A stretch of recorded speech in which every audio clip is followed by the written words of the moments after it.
반갑습니다. 주님의 이름으로 환영하고 축복합니다.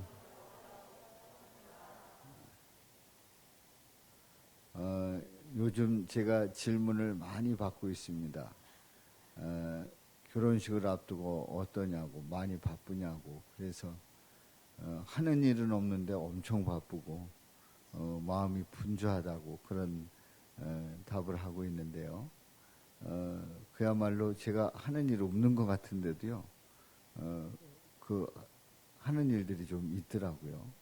뭐 연락하고 뭐 하는 그런 일들. 아무튼 여러분들 기도해 주셔서 감사하고 또 오늘도 우리에게 주시는 말씀을 통해서 주의 은혜가 넘치시기를 축복합니다. 우리가 그 이번 보리떡 기도에서는 비유에서 예수님 마음 알기 하는 그러한 주제로 함께 은혜를 나누었습니다. 우리 예수님께서 비유로 말씀하신 그 이유는 그 말하는 것을 공개적으로 말씀하시는데 모든 사람이 다 알아듣는 게 아니에요. 이것이 바로 비유의 목적입니다. 그래서 어떤 말을 했을 때 그 말의 의미, 그 이면을 들을 수 있어야 되는데 그 이면을 듣지 못하고 그냥 표면만 듣고 그걸 판단하는 겁니다. 그러면 예수님의 말씀을 깊이 있게 듣지를 못하는 거죠. 그럼 어떤 사람들이 듣느냐? 예수님을 영접하는 자, 그 이름을 믿는 자들이 그 이면의 말씀을 들을 수 있고 들리는 줄로 믿습니다. 예수님을 믿지 않으면, 예수님으로 말미암지 않고는 그 말씀이 깊이 있게 그 이면까지 들리지 않는다는 사실입니다. 우리 예수님을 믿을 때, 예수 그리스도를 영접할 때, 하나님의 자녀가 되어서 주님을 바라볼 때에 그 이면의 말씀을 듣게 된다는 거지요. 그래서 오늘 아침까지 양의 목자와 양의 문에 대한 비유, 기다리는 사람과 청지기의 비유, 또 자라나는 씨의 비유, 제자될 자의 망대와 전쟁의 비유, 그리고 악한 농부들에 대한 비유를 들었고요. 오늘은 종에게 맡긴 문화에 대한 비유를 함께 은혜를 나누도록 하겠습니다.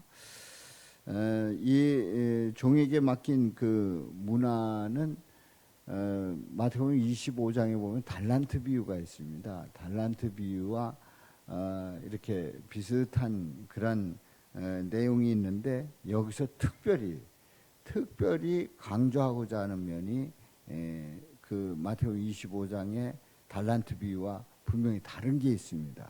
그것을 함께 은혜 나누고자 합니다.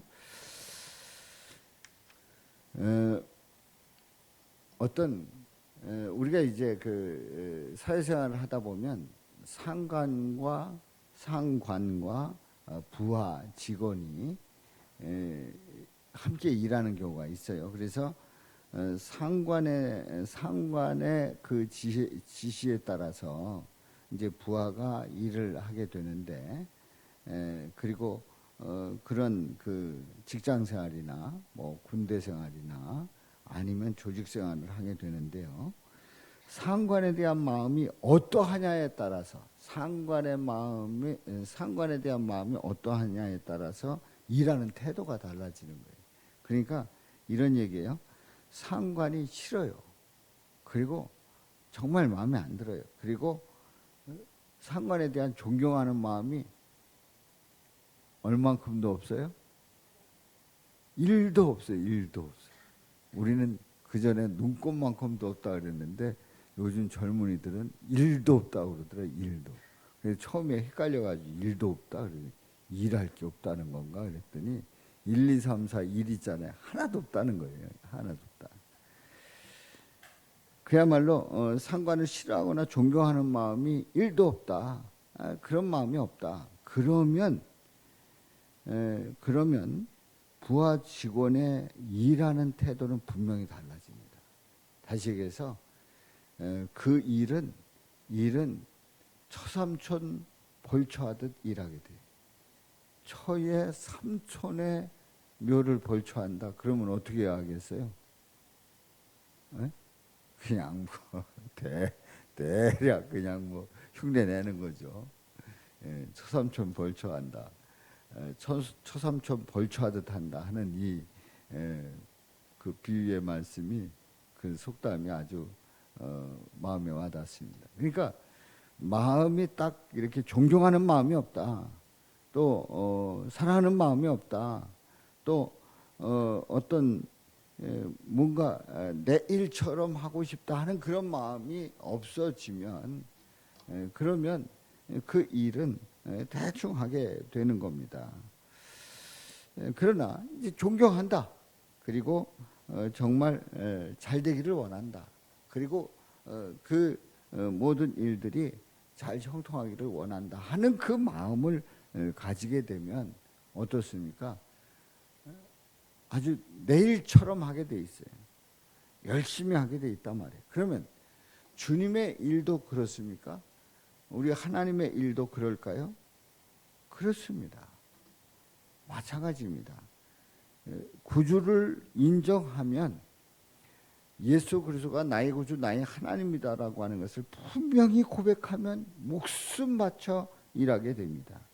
그러나 나의 구주로 인정하지 않는다. 그러면 목숨 바칠 이유가 없죠.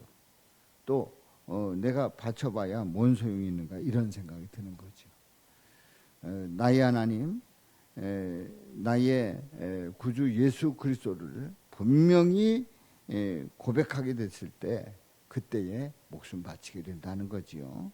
자, 오늘 이 본문 말씀은 이런 내용이에요. 오늘 본문을 이제 길게 봤습니다만은 어떤 귀인이 왕위를 받아 가지고 오려고 먼 나라로 갑니다. 그러니까 이 사람이, 이 존귀한 사람이 이제 왕위에 오를 거라고 하는 그런 그 예상을 하고 이제 왕위를 받아 가지고 오려고 먼 나라로 갑니다. 그때에 10명의 종을 불렀어요. 그래서 은화 열 문화를, 그러니까 열 문화를 사람들에게 줍니다. 그러니까 10명의 종에게 열 문화를 주면은 몇 문화씩 주는 거예요? 한 문화씩 주는 거예요. 모두에게 한 문화씩 주는 겁니다. 그래서 이제 열 문화를 이제 한 문화씩 줘서 10명에게 이제 나눠 주는데 내가 돌아올 때까지 이거 가지고 장사하라는 거예요. 이거 가지고 장사하라는 거예요. 자, 이렇게 해서 15절에 보면은 이 귀인이 왕위를 받으러 갔는데 왕이 됐어요, 안 됐어요? 됐어요. 15절 우리 다 같이 읽어봐요. 시작. 귀인이 왕위를 받아가지고 돌아와서 은화를 준 종들이 각각 어떻게 장사하였는지를 알고자 하여 그들을 부르니 이제 왕이 됐어요. 왕위를 받았어요. 그래서 왕이 됐어요. 돌아와서 그 종들에게 어떻게 장사했는지 알고자 해서 그들을 불렀어요. 이제 불러서 보고를 받는 거죠. 보고를 받는 거예요. 그래서 보고를 하는데 보니까요. 16절에 보면은 그 첫째 사람이 나와가지고 하는 얘기가 주인이여 당신의 한 문화로 열 문화를 남겼다는 거예요. 그러니까 몇 배를 남겼어요? 10배를 남긴 거예요. 한 문화 가지고 10문화를 남겼어요. 10문화를 남기기까지 얼마나 열심히 일했겠어요. 내일처럼 정말 내가 열심히 일해야 되겠다 하고 이제 10문화를 남긴 거예요. 자, 그리고 17절에 보면은 17절에 보면 이제 10문화를 남긴 이 사람에게 주인이 하는 말이 뭐라고 칭찬합니까? 시작. 주인이 이르되 잘하였도다 착한 종이여 내가 지극히 작은 것에 충성하였으니 10고을 권세를 차지하라 하고, 예, 잘했다는 거예요. 착한 종이여 내가 지극히 작은 것에 충성했으니 지극히 작은 것에 충성하였으니 열 골 권세를 차지하라. 한 문화를 주었는데 열 문화를 남긴 사람에게 열 골 권세를 차지하라고 이제 줍니다. 남긴 만큼 고을을 다스릴 권한을 주는 것을 우리는 보게 되는데요. 18절부터 19절에 보면 다섯 문화를 가진 사람은 한 문화로 다섯 문화를 남겼어요. 그러니까 몇 배 남겼어요? 5배 남겼어요. 이 사람은 몇 고을이요? 5고을을 다스릴 권한을 줍니다. 자, 문제는 20절에 있는 말씀이에요. 이 한 사람은 바로 당신의 한 문화, 당신의 그 한 문화를 내가 수건으로 쌓아두었나이다. 수건으로 쌓아뒀다는 거예요. 왜냐하면 당신이 엄한 사람이고 무서워하고 그리고 당신은 두지 않은 것을 취하고 심지 않은 것을 거두는 사람입니다. 생각을 해보세요. 아주 엄한 사람, 아주 무서운 사람이에요. 그렇다고 하면 이 사람은 분명히 두지 않은 것을 취하고 심지 않은 것을 거두는, 한마디로 얘기해서 마음에 안 드는, 그리고 별 호감이 없는, 인정머리에 하나도 없는 그런 사람이다, 이렇게 생각을 했다는 거지요. 그래서 어떻게 되는 거예요? 내가 이 한 문화를 뭐에 쌓아두었대요? 수건으로 쌓아뒀대요. 수건으로 쌓아둬가지고 하나도 손해보지 않고, 남기지도 않았지만 손해보지 않고 잃어버리지도 않고 그대로 싸서 이제 가져왔다는 거예요. 이 정도면 어떻게 보면 장사하다가 잃어버린 것보다 더 나은 거죠. 더 나은 거죠. 하여튼 잃어버리지는 않은 거예요. 손해보지는 않은 거예요. 그냥 받은 그대로 가져온 거예요. 그 이유가 이 주인은 엄한 사람이고 무서운 사람이고 또 두지 않은 것을 취하고 심지 않은 것을 거두는 그런 사람이기 때문에 그랬다는 거예요. 이거는 주인을, 이 왕이 된 이 사람을 정확하게 이해하는 거예요? 오해하는 거예요? 이건 엄청난 오해예요. 주인에 대한 오해예요. 주인에 대한 오해예요. 그야말로 그냥 내 마음대로 생각하는, 아이 뭐 이 사람은 괜히 뭐하다 손해 봤다가는 우리 큰일 난다. 그나마 있는 것도 다 뺏긴다. 그냥 마음대로 생각을 한 거예요. 마음대로 생각한 거예요. 이제 왜 그랬는지를 잠시 후에 보겠는데요. 자, 22절 말씀에 보면은 22절 말씀 우리 다 같이 읽어봅니다. 시작. 주인이 이르되 악한 종아, 내가 네 말로 너를 심판하노니 너는 내가 두지 않은 것을 취하고 심지 않은 것을 거두는 엄한 사람인 줄로 알았느냐? 한마디로 얘기해서 누구 생각? 예, 너의 생각이라는 거예요. 그건 너의 생각이라. 지금 오해한 것은 내가 마음대로 생각한 거예요. 자, 여러분들 그 오해할 때의 특징을 다 이렇게 얘기를 들어보면 누구 마음대로 생각한 거예요? 네. 이걸 조금 이렇게 속하게 얘기해서 누구 마음대로? 지 마음대로 생각한 거예요. 지 마음. 아니 그렇게 하라고 말한 것도 아닌데 그렇게 생각한 거예요. 또 그런 의도가 전혀 없었는데 그렇다는 거예요. 그런데 내 생각이 깊어지면 깊어질수록, 확신에 차면 찰수록, 또 그 생각이 길어지면 길어질수록 흔들려요? 흔들리지 않아요? 흔들리지 않아요. 아주 굳세. 완전히 서론본론 결론 다 내렸어요. 완전히 끝났어요. 뭐 한치의 어떤 빈틈도 없는 거예요. 그걸로 생각이 꽉 차 있는 거예요. 여러분들, 그게 왜 그럴까요? 왜 그런 생각을 할까요?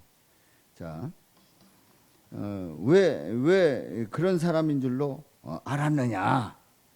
그래서 이제 23절 시작. 그러면 어찌하여 내 돈을 은행에 맡기지 아니하였느냐. 그리하였으면 내가 와서 그 이자와 함께 그 돈을 찾았으리라 하고. 아니 차라리 그러려면 어디에다 맡기는 게 낫다는 거예요? 은행에 맡겨가지고 은행에 맡겨서 이자와 그 돈을 찾으면 그러면 유익했을 텐데 수건에 쌓아둔 거예요. 자기 마음대로 생각을 한 거예요. 여러분들 우리는 주님 앞에 오해하는 거 큰일 나는 겁니다. 이 오해한다라고 하는 것은 주님 앞에서 오해한다는 것은 내 마음대로 서론 결론 다 내렸기 때문에 주님의 뜻과 전혀 상관없는 방향으로 마음대로 가는 거예요. 마음대로 가는 거예요. 그 길은 어떤 길인지를 한번 보도록 합니다. 자, 24절 말씀 시작. 곁에 섰는 자들에게 이르되 그 한 문화를 빼앗아 10문화 있는 자에게 주라 하니. 자, 한 문화 가진 그 사람을 어떻게 했어요? 그 한 문화를 빼앗아 가지고 누구에게 줬다고요? 10문화 있는 자에게 주라는 거예요. 그래서 25절 말씀 시작. 그들이 이르되 주여 그에게 이미 10문화가 있나이다. 무슨 얘기입니까? 10문화가 있다는 건, 이미 10문화가 있다는 것은 어떻다는 얘기예요? 저 사람은 더 가질 필요 없습니다. 아니 지금 10문화씩이나 남겼는데 10문화가 되게 했는데 그 사람 더 필요하지 않습니다. 그 사람 왜 그 사람을 줍니까? 그냥 한 문화 받았던 그 사람에게 주는 게 낫지 않습니까? 그런 얘기예요. 그런데 25절에 보면 시작. 그들이 이르되 주여 그에게 이미 10문화가 있나이다. 26절 시작. 주인이 이르되 내가 너희에게 말하노니 무릇 있는 자는 받겠고 없는 자는 그 있는 것도 빼앗기리라. 예, 있는 자는 받겠고 없는 자는 있는 것도 빼앗기리라. 왜 그럴까요? 있는 자는 아주 소중하게 여긴 거예요. 이 10문화, 이 한 문화를 아주 소중하게 여긴 거예요. 소중하게 여기는 그 사람에게 바로 이 한 문화를 주라는 거예요. 오히려 주라는 거예요. 근데 없는 자는 있는 것도 빼앗긴다. 왜냐하면 소중하게 여기지 않으니까. 주님의 그 명령을 우습게 여기니까. 그리고 그게 뭐 중요한가? 그게 나에게 뭔 상관이 있는가? 등등.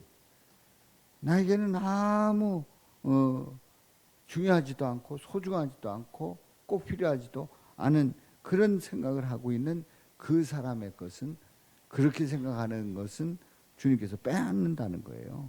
빼앗는다는 거예요. 요즘으로 말하면 공평해요? 공평하지 않아요?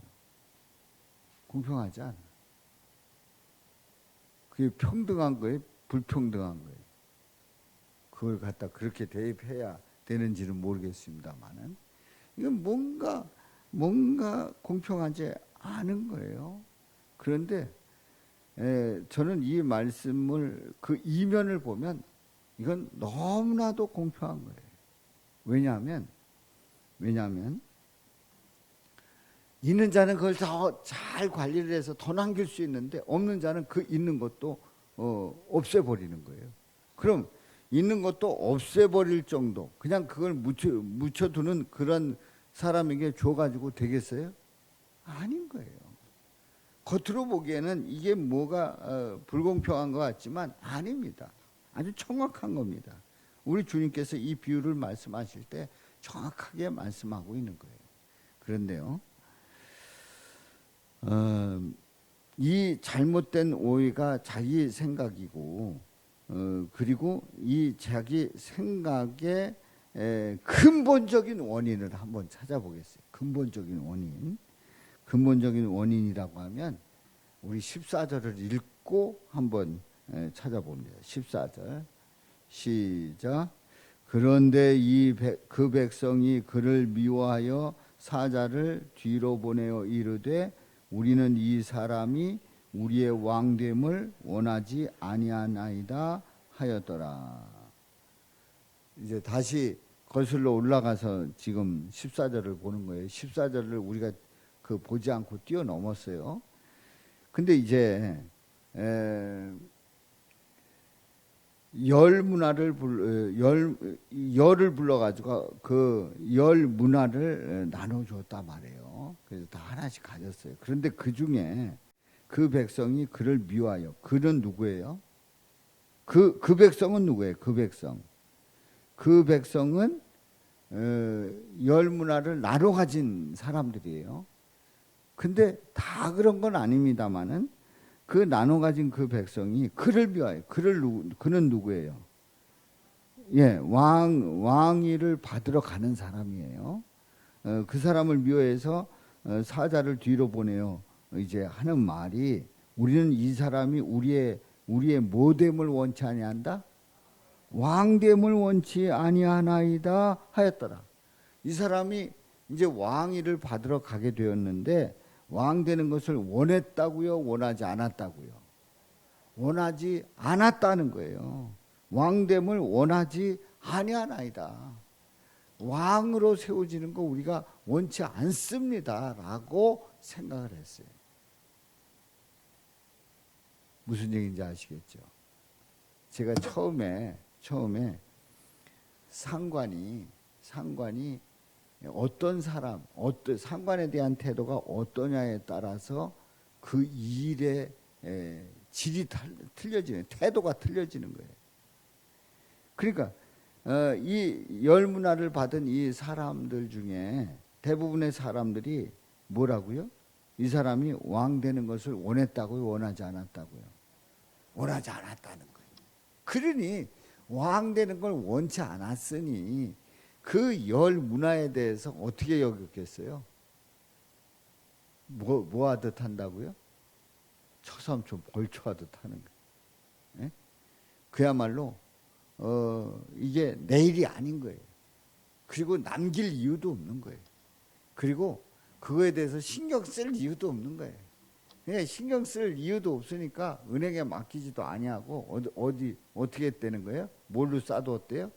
수원으로 싸둔 거예요. 수원으로 싸둔 거예요. 그래서 27절을 다시 이제 맨 뒤로 가가지고 27절 시작. 그리고 내가 왕됨을 원하지 아니하던 저 원수들을 이리로 끌어다가 내 앞에서 죽이라 하였느니라. 예수님의 비유치고 좀 센 비유죠. 센 비유예요. 그러니까 그 원인이 한 문화 가지고 수건으로 쌓아뒀던 사람들의 그 결정적인 원인이 어디 있는가 하는 것을 우리는 이 비유를 통해서 정확하게 깨달을 수 있습니다. 그러니까 왕됨을 원치 아니하던 저 원수들 끌어다가 죽이라는 거예요. 무슨 얘기입니까? 처음에 14절은 왕에 대한 거부, 그리고 27절은 왕을 인정하지 않은 자의 멸망의 모습을 보고 있습니다. 자, 왕으로 인정하고 싶지 않아요. 문화를 사용하지 않아요. 결국 멸망받았다는 거예요. 무슨 얘기입니까? 예수님을 그리스도로 인정하지 않는 거예요. 그래서 주어진 삶이 주님의 명령에 대해서 소홀히 여기고 그것에 대해서 관심이 없어요. 주님께서 말씀하시는 바가 나한테 중요한 게 아니에요. 아니 왜?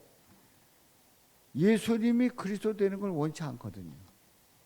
예수님이 나의 구주, 나의 하나님이 아니라 말해요. 그러면 주어진 삶에 대해서, 주님의 명령에 대해서 자동적으로 소홀히 할 수밖에 없다는 거예요. 그런데요, 왕으로 인정하고 기다리던 그러한 자들은 왕이다. 응?